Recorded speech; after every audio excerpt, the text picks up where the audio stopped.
Salut tout le monde! Nesse fim de ano, a 123 Francês tem um presente especial para vocês. A gente resolveu fazer um vídeo com a ajuda do Enochá, contando algumas curiosidades sobre champanhe e vinhos. Explicar para vocês quais as diferenças entre o vinho tinto, o vinho branco e o vinho rosé, qual que é o mais adequado para sua ceia de Natal, para sua festa de Réveillon. E no final a gente vai dar dicas também de vinhos que você pode dar de presente a alguém, ou então vinhos que você pode justamente levar para uma festa de fim de ano. Vous êtes prêts? Alors, c'est parti!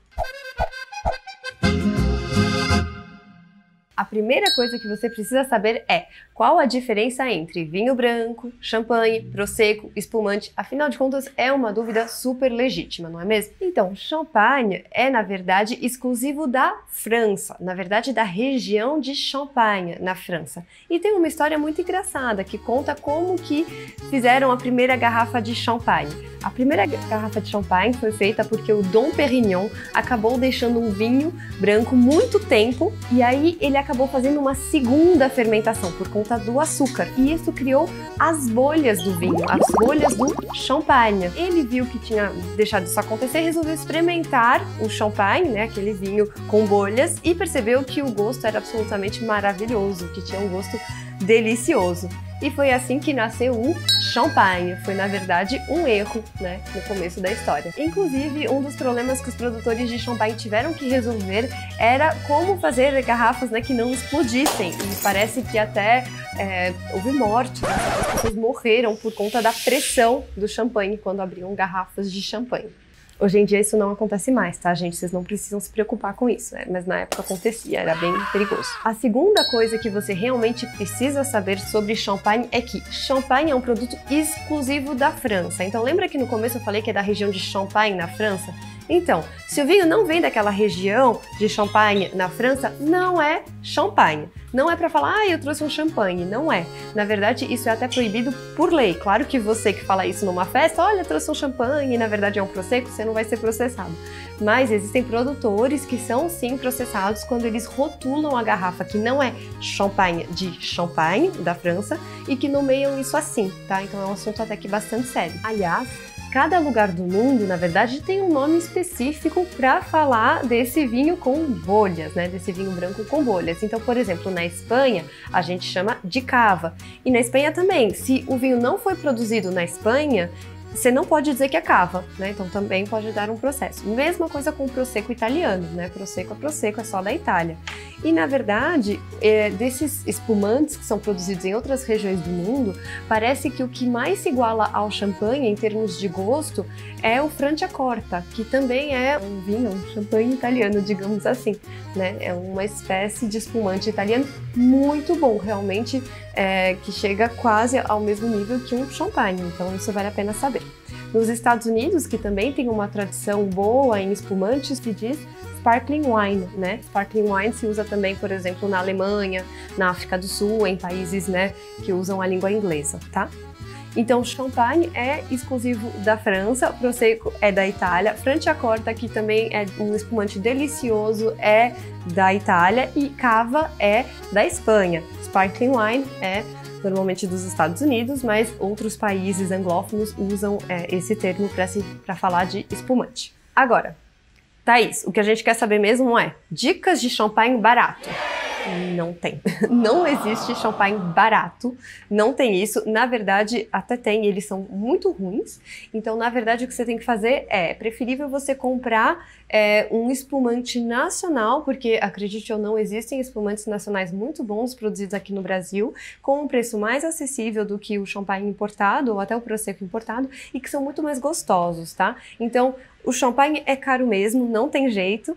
Então, se você não tem condições de comprar um champanhe, então prefira comprar um produto nacional, né, que tem um custo-benefício melhor. Tá, então, Thaís, mas de que espumante nacional você está falando? Eu tô pensando especificamente no Cavigás, que na verdade produz espumantes maravilhosos aqui no Brasil. E o champanhe, qual seria o melhor champanhe? A gente vai falar aqui do Veuve Clicquot, que todo mundo já deve ter ouvido falar. Veuve Clicquot é realmente muito bom. A terceira coisa que você precisa saber é que champanhe não é exclusivamente aquele clarinho, né? O champanhe pode ser também rosé, ou também existe champanhe doce. E o champanhe doce vende muito aqui no Brasil, tá? As pessoas gostam muito de champanhe doce. Existe, sim. A quarta coisa que você precisa saber é que nessa época do ano, que tá ficando um pouco mais quente, tá mais calor, o ideal não é continuar tomando vinho tinto. O ideal seria tomar ou vinho rosé ou vinho branco, porque são vinhos que você consegue tomar numa temperatura um pouco mais gelada. Por exemplo, o François aqui está segurando um vinho branco. Os vinhos brancos, normalmente, você tem que deixar gelar numa temperatura entre 6 e 8 graus Celsius, ok? Né? Entre 6 e 8 graus Celsius. Quer dizer que quando você vai tomar, ele vai estar meio geladinho, então isso é bom, né? Nessa época do ano, a gente prefere. Já o vinho rosé seria entre 8 e 10, tá bom? 8 e 10 graus, a temperatura ideal para um rosé, que é um vinho um pouco mais seco. É frutado, mas é um pouco mais seco que um vinho branco. Já a temperatura ideal para um champanhe. Gente, uma coisa super importante que quase ninguém sabe, ó, vou dar a dica salvadora. A temperatura ideal para um champanhe é de 8 a 10 graus Celsius. Gente, isso é super importante. Por quê?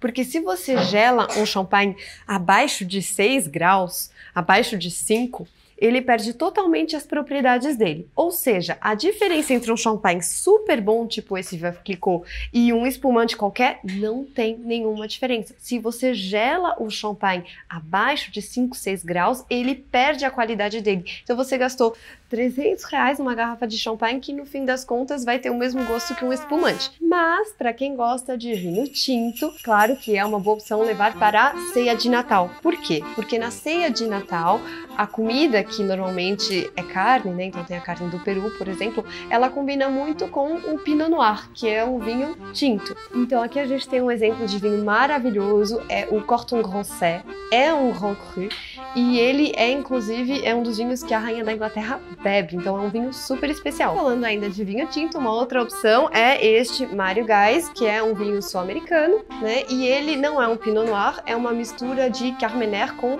Cabernet, tá?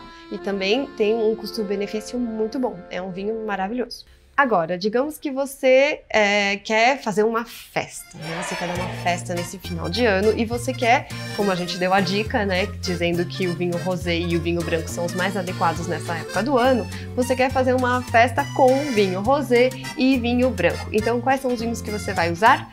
Você não pode assim gastar tanto, porque você vai comprar vários vinhos. Então, o ideal, eu recomendo esse vinho aqui, que é excelente, ele é muito gostoso mesmo e é um bom custo-benefício. Então, por exemplo, aqui na loja ele tá saindo por R$46, é um ótimo preço para um vinho desse, porque é um vinho bom, entendeu? Não é um vinho de R$46, é um bom vinho, então vale muito a pena. E se você preferir um rosé, tem esse daqui, tá? Esse rosé também é muito bom, é mais seco, como eu já disse, o vinho rosé é um pouco mais seco, e esse também tem um excelente custo-benefício. Bom, pessoal, então esse é o nosso vídeo de fim de ano sobre os vinhos e o champanhe. A gente está na loja de vinhos La Cave du Sommelier, que gentilmente recebeu a gente. E, é claro, eu apresentei vinhos aqui que iam desde R$46 até vinhos que vão até mais de R$1.000. Existem vinhos abaixo disso, vinhos mais caros que isso, mas a ideia era mais apresentar várias curiosidades e dar também sugestões para a sua festa de Natal, para os seus presentes de Natal, para a sua festa de Réveillon. Se vocês têm curiosidade, vocês podem vir visitar essa belíssima loja que fica em São Paulo, pertinho da Avenida Paulista, perto do metrô Trianon MASP, tá? Eu espero que vocês tenham gostado e eu desejo a todos um bom ano. Bonne année! Todos os vinhos estão listados na descrição deste vídeo, então vocês têm o nome e também o valor indicado certinho. Se vocês quiserem mais informações, vocês podem mandar um e-mail para esse e-mail que está aparecendo aqui no vídeo agora, pedindo mais informações, tá bom?